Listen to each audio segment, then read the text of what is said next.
Anxiety and horses. Let's talk about it. Most of the time, anxiety comes in as we get older and no longer naive. We pay our own insurance, we pay our own bills, we've seen too much happen, we've watched too much happen, or we've lived through too much. Or we just don't really want to go through all of that. For those of you all new, I'm Karen Fulcher. I own Red Letter Farm, no longer a brick and mortar. However, on social media, I still go by Red Letter Farm, as most of the horses I have bred go by RLF as well.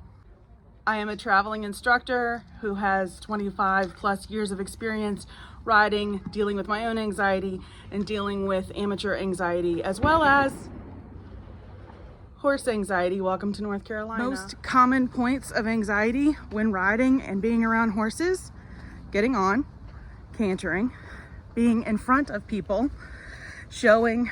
There's so many more, but the best way to curb your anxiety slowly is to figure out what triggers you. Is it lack of control? Is it feeling judged? Is it being in or from a toxic environment? Those are really important to figure out what bothers you the most, what triggers you, so that we can figure out how best to work through it. Action. When you are working on getting on, most people want to be a cheerleader, and cheerleading needs to come on the backside of anything you do. What we're looking for is a safe place and tons of support. And so anytime that you're getting on and you're nervous about getting on, you want to say things like, hey, I'm gonna get on, I'm gonna be really nervous, would you head this horse or hold my stirrup down? And your person helping you's response should always be absolutely anything you need, not to encourage you to do more than you physically or mentally are capable of, or God forbid, emotionally capable of. Maisha and Zuri are gonna be my demo. They're gonna go ahead and get on the step stool for me. She's not nervous, but the mare feeds off energy. And I want you all to remember too, if your horses do move while you're trying to get on, sometimes they're just being horses. Sometimes they're feeding off of your anxiety. Sometimes they're not balanced. Try not to let that get in your way. Always start back again. If that's all you're doing today is working on getting on at the step stool, like what we might be doing today, then that's fine. No, she's fine. To properly head a horse, standing in front of them is not the way to go unless you're on a cart. Always standing to the side so we can see the rider and holding both sides. Never do this with an anxious horse, ever. Please do not. Whenever you are ready. She's just gonna get on. Here we go. And even if this horse were to walk off, she will be walking in my direction, and this rider will be looking at me. I'm not gonna let go of this horse, God forbid, if I have an anxious rider. I walk with this horse, always on the side where the rider's gonna get on and get off. In case she gets nervous, we can very easily hold the horse, spin the horse, and get the rider off. Boom.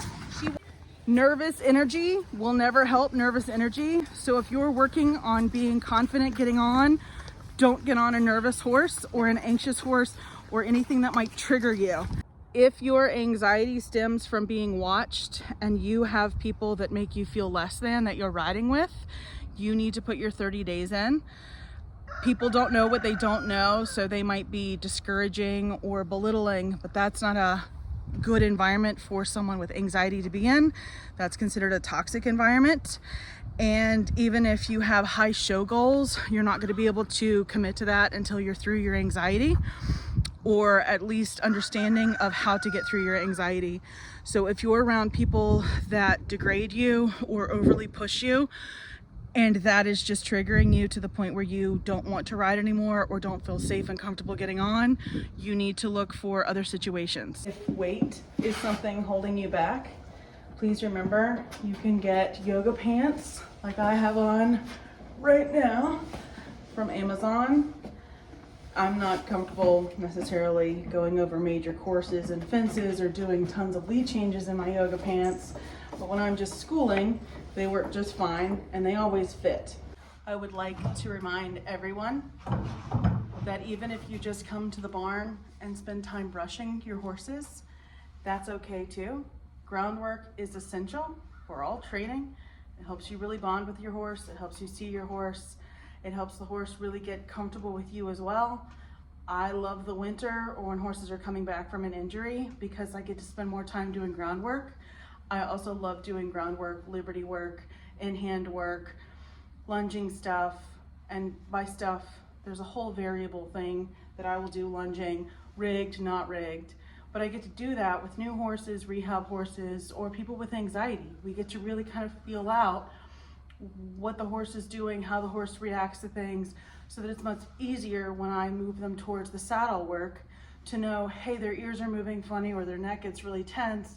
That's okay, that's just how they process things. Cantering. It's a gauntlet for most riders, starting out, most adult amateurs, some even junior riders. It's scary to most riders and some horses, depending on how they've been taught to go into the canter. If you can focus on the canter as a building block, in fact, if you can focus on all of your training as a building block, the canter becomes easier. The more loose you are in the saddle, the more comfortable you are maneuvering yourself up out of the saddle or within the saddle rhythm, the easier the canter will be for you. Also, if you've done all of that liberty and lunge work, the canter becomes a whole lot easier for everyone. It should be a transition that is easy to do. You should be able to step in and step out of the canter with no worries of falling off or stress. And ideally, you should not run your horse into the canter. Set your goals low. On all of my training and all of my teaching, I do a 3 to 5 stride session. Can I ask the horse to do this for 3 strides to 5 strides before I do another transition? Can I get my rider to do something for 3 to 5 strides before I do another transition and add on something else? Riding should be a building block. All of your rides should be rhythm, relaxation first, tempo, all of that. Then you get some suppleness and stretches. Then you add on your transitions, your connection, your collection. Do them in small increments. Most of the time when I see someone having trouble with their riding, they've ridden a rail or they keep drilling the same thing. Remember, your horse is your partner, and at some point they either need positive feedback or a break themselves, especially if you're really working on something. You need to remember that your partner also needs to be taken into consideration. When you are working on getting on, good boy. I like one step at a time with all of my horses. Good boy. Too many. Perfect. Also, they move a lot because they're not necessarily positioned. Shake your saddle a little bit, move on it, flap your stirrup if you're anxious. Really start to think about what you would do if this was a young horse. And then you'll put your foot in the stirrup. Take your time. Make sure your toe is pointed forward, not at them. And then take your time. Get on up. A lot of times we're very dependent on the horse to help us with their anxiety. And in some cases, that's fine. Willie's a good old guy. Obviously, he just looked at a few things. But I want you to go ahead and once you get yourself in the saddle and relaxed in the saddle, start to kind of allow yourself the freedom to take your deep breaths with your chest. Allow your shoulders to drift down your back. Notice how he's also responding to that. And then give yourself a couple, I'm going to flex a little right. I'm going to guide a little left. I'm going to go a little right. And then you're starting to add your leg. Most of the time, people are afraid, good boy, to add leg right away, which then becomes kind of another gauntlet of stressors. So I'm adding a little right leg with a little right rein. I'm adding a little left leg with a little left rein. Little right leg with a little right rein. It's hard with one hand. And then we get really comfortable. This horse also knows vocal commands. So whoa. Good boy. He's looking for his sugar tax, which I don't have, bless my heart, and his. There you go. Good boy. Good boy. Please also know we all have days that we're more anxious than others.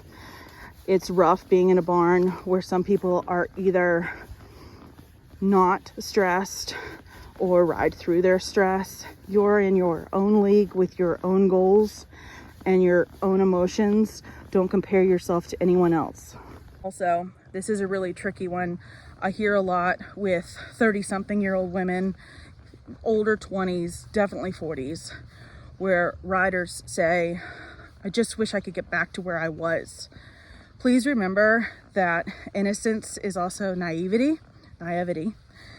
And you'll never get back to where you were because you've seen too much, you've been through too much, you know too much, you pay your own insurance, you feed yourself at this point in theory, and you might even feed others. So you're never going to get back to where you were. Please stop trying to figure out what happened or why you just can't get back there. Set new goals for yourself, new standards for yourself, and make sure you also have an escape button when it's just not right. When you've had too long of a day, too bad of a day, and you're giving yourself 15 minutes and you're just in the I have to get it done mode, give yourself the reprieve that it might not be the day to ride. It might be the day that we just come out and clean tack or groom or check our horses, lunge our horses. But if you're anxious, I promise you, pushing yourself in the saddle is probably not the best idea. Trust your intuition always. We hope to see you again. As always, please hit the like and subscribe buttons. There are other platforms I'm also on. You're more than welcome to like and subscribe there as well. Say hi, Willie. Hi, Willie. Bye, guys.